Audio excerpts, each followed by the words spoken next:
ጆልሽ የኔ ጻልጅ መቃብር ነው። ቦታው ጥሩ ነው ግን ሰዎቹ አይመጡም? ኧረ ረጅም ጊዜ ማንም አይቶት አያውቅም። እሺ ይሄ ነገር ግን ከኔና ካንተ ውጭ የሚያውቅ ሰው የለም አይደል? ኧረ በፍጹም ማንም አያውቅም። ጥሩ እቺ ነገር ለሻይ ያዛት። የቀረው ስራህን ስጨርስ። ስራህን ከጨረስክ በኋላ ግን እኔ እናንተ አንተዋወቅ። ባለፍኩበት መንገድ አታልፍም ጭራሽ ፈጽሞ በቃ። ከዚህ በኋላ ስለ ብሌን ጉዳይ ማንም ሰው እንዲያነሳብኝ ስለማልፈልግ ነገ ጠዋት ሄደን መቃብሯን እናያለን። ምን ሆነ ነው? ምን እህትህን ሄደህ ታያታለህ። ምን ግን እንዴት መቃብሩን አገኘሽው? አገኘሁት። ይሄ ትልቅ ነገር ነው በጣም እንጂ። ከአመታት በኋላ አንድ ጊዜ ያየሽው መቃብር ማግኘት። ግን ቆይ ሐውልት አልተሰራለትም ስትይ ነበር እንዴ? ኧረ ተሰርቷል። እንዴት ነው የምትሰማኝ? ስለዚህ አጎቴም እዛ ይኖራላ።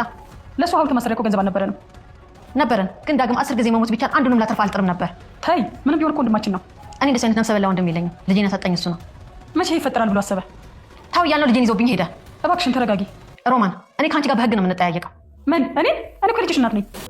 እንዳልኩት ሴትዮ በጣም አመራዋለች ማለት የእውነት እኮ ልንሄድ ነው። የት? መቃብር ቦታ ነው እንዳልኩት ይሄን ይሁን አስመርምር። ወይ ሮማን መች ነው የምትሄዱት? እንግዲህ ሀሳብ ካልተቀየረ ዛሬ ተብሏል። ከባድ ነው። እናት ልጇ አጠገቧ ቆማ ባዶ መሬት ላይ ልጅ እያለች ስታለቅስ ይህንን እያወቁ ዝም ማለት በራሱ ኃጢአተኛ የሆንኩ ያህል እየተሰማኝ ነው። ምንም ሊሰማ አይገባም። እውነቱን በዲኤንኤ ያረጋግጥ። እሺ እሞክራለሁ። ይኸው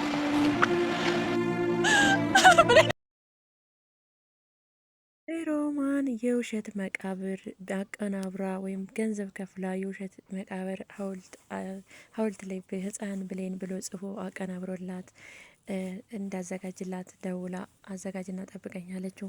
ታዲያ ይህንን ካዘጋጀህ በኋላ እኔ እናንተ ሙሉ ስራውን ከጨረስኩ በኋላ ሙሉ ክፍያ እከፍላለሁ፣ ከዛም በኋላ ግን እኔ እናንተ አንተዋወቅም ብላለችው።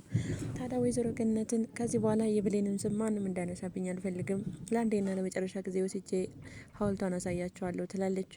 ታዲያ ወይኔ ጉዴ በስመ አብ ወወልድ ወመንፈስ ቅዱስ ይላል ማለት ነው ቢኒ። ምን ሆኗል ትላለች ገነት። አይ ምንም ወደ ዜናው ይልና ቆይ እስከ ዛሬ ሐውልት አልተሰራላትም ስትያል ነበር፣ እንዴት ሐውልት ተሰራ ብለሽ ትያለሽም ሲላት ነበር ማለት ነው። በቃ ተሰራ ትላለች። ታዲያ አጎቴንም በዛው አገኘዋለሁ ስትል ወይዘሮ ገነት አይ አጎትሽ እንኳን ሐውልት በዛን ሰዓት ገንዘብ አልነበረንም እና ሐውልት እኮ አልተሰራለትም ስትልም ትመልሳለች።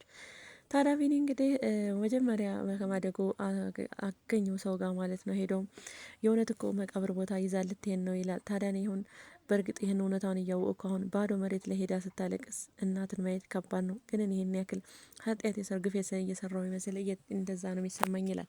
አንተ ይህን ሁሉ ማድረግ ያለብህ በዲኤንኤ ነው፣ ስለዚህ በዲኤንኤ ያረጋግጥ ሲለውም ነበር ማለት ነው። ታዲያ ቢኒም እሺ ብሏል። ታዲያ ይህ በእንዲህ እንዳለ እድል ትምህርት ቤት አልሄድም የብሌንን መቃብራ ያለው ከማሚ ጋር ሄጄ በማለትም ከወይዘሮ ገነት ጋር ተያይዘው ቢኒ ሮማን ሆነው ይዛቸው ትሄዳለች።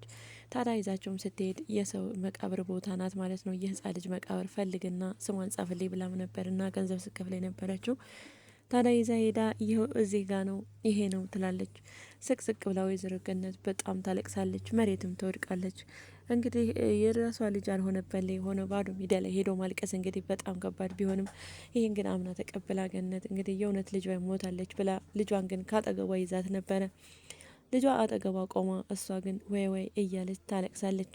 ታዲያ ይህ በእንዲህ እንዳለም መንገድ ላይ ሲሄዱ ቢኒን ሮጣ ደርሳቦት ማለት ነው። አንድ ነገር ልንገርክ ትለዋለች። እኔ ምንም ነገር ብሰማና ምንም ነገር ብትጠራጠር የተጠራጠርከው ነገር አለ ወይ? ምንም ብትጠራጠር ግን ለአንተ ብዬ ነው እንጂ ያደረኩት ለሌላ አይደለም፣ ይሄን ማወቅ አለብት ትለዋለች። እኮ ለእኔ ብለሽ ሲላትም አው ሀብታም እንድትሆን ባለ ሀብት እንድትሆን ለአንተ ብዬ ነው ምንም ነገር አድርጌ ከሆነ ግን ምንድነው የተጠራጠርከው ስትለው ጠይቀኝ ትለዋለች። እኔ ብጠይቅሽም እኮ እውነት ነገር ስለማታወሪ አንቺን መጠየቅ አይደለም አይንሽን ማየት ራሱ አልፈልግም ይላታል። ታዲያ ሮማንም ምንድን ነው የተጠራጠርከው ነገር ስትለው ገለሻት ቢሆንስ አንቺ ብትሆኚ የገደለሻትስ ወይስ ደግሞ አልሞተች ቢሆንስ ሲላት ነበረ። ምንም ቢሆን እኮ የእህቴ ልጅ ናት፣ አንተ እንዴት ነው አብዳሃለሁ ትለዋለች ማለት ነው። ታዲያ ምንም ነገር የተጠራጠርከውን ነገር መጠየቅ ትችላለህ ስትለው እኔ አንቺን መጠየቅ አይደለም ማየት ራሱ አልፈልግም፣ ከማሚ ጋር ፍርድ ቤት ስጨርሱ ግን እስር ቤት ከገባሽ በኋላ እስር ቤት መጥቼ እያንዳንዱ ነገር በጣም ብዙ ነገር ጠይቅሻለሁ ይላታል ማለት ነው። ታዲያ ይህን ሲላት ኮም ብላ ሮማን ከዋል ከኋላ ትሄዳለች። ታዲያ መቃብሩ ጋር ሲደርሱም እንግዲህ ለወይዘሮ ገነት ይቻት ህፃን ብሌን ማለት ይሄ ሐውልት ነው ብላ የሰው መቃብር ታሳያታለች ማለት ነው። ታዲያ ወይዘሮ ገነትም ስቅስቅ ፍርፍር ያለች ሰው ሐውልት ላይ እንግዲህ ስታለቅስም ነበር።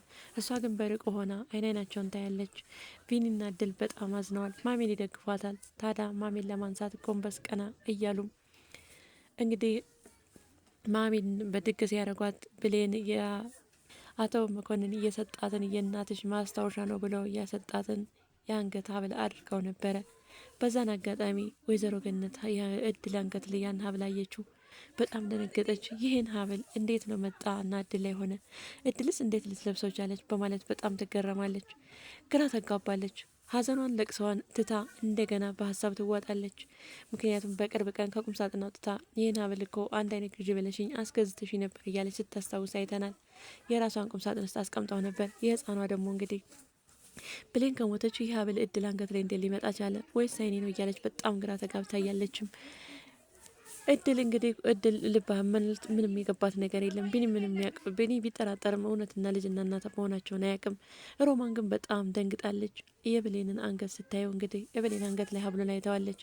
ታዲያ በጣም ተደንግጣም ሀዘኗን ለቅሷን በአንድ ጸጥ ብላ የእድልን አንገት እያየች ነበረ።